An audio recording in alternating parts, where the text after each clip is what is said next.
Une des erreurs que font souvent les entreprises qui souhaitent développer des programmes d'innovation est de raisonner uniquement en termes d'organisation et de processus.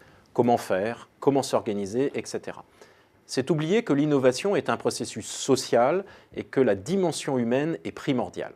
C'est en particulier vrai pour ce qui concerne la démarche intrapreneuriale, c'est-à-dire la capacité à faire émerger des projets innovants à l'intérieur de l'organisation. Dès lors, la question importante qui se pose est la suivante. Qui doit piloter ces projets? Typiquement, les ressources humaines recrutent sur la base des compétences et d'un historique de réussite des candidats. On recherche quelqu'un qui sait faire preuve de leadership ou qui possède telle ou telle expertise. Pour un nouveau projet d'innovation, on sélectionnera quelqu'un qui a progressé dans l'organisation sur la base de sa réussite. L'idée, en prenant quelqu'un de sûr en quelque sorte, est de réduire le risque d'échec du projet d'innovation. Or, le chercheur Clayton Christensen estime que ce n'est pas forcément une bonne idée, car on doit tenir compte de ce qu'on appelle les circonstances du projet. Si le projet est en continuité avec le modèle d'affaires de l'entreprise, avec sa culture, les compétences nécessaires seront plutôt de l'ordre de l'exécution et de la conformité avec ce modèle. C'est par exemple le cas pour une entreprise française qui décide d'ouvrir une filiale en Italie.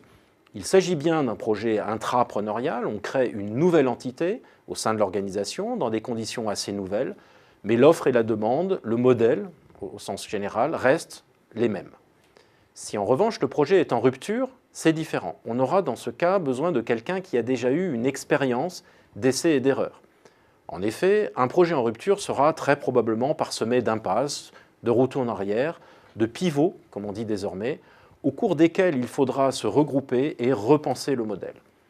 Dans ces conditions, recruter quelqu'un qui n'a jamais connu ce type de situation de blocage et de doute, qui appelle à une grande créativité, c'est prendre le risque que le projet s'effondre à la première difficulté.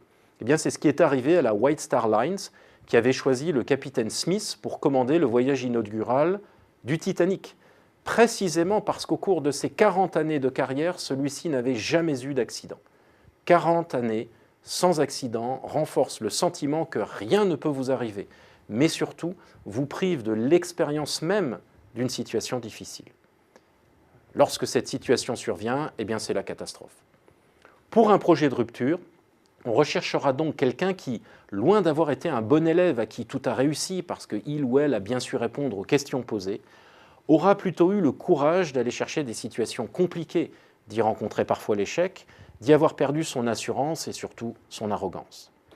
La difficulté, bien sûr, est que cette perle rare n'est souvent pas trouvable au sein de l'entreprise lorsqu'on en a besoin.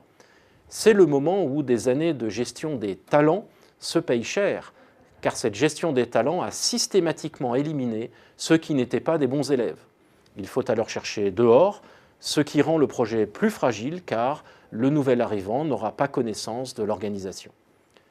On le voit, les bonnes pratiques de gestion qui fonctionnent en situation continue, ici le recrutement sur la base des compétences et de la conformité au modèle, conduisent à des échecs dans des situations de rupture. En conclusion, un projet d'innovation de rupture est différent des autres projets.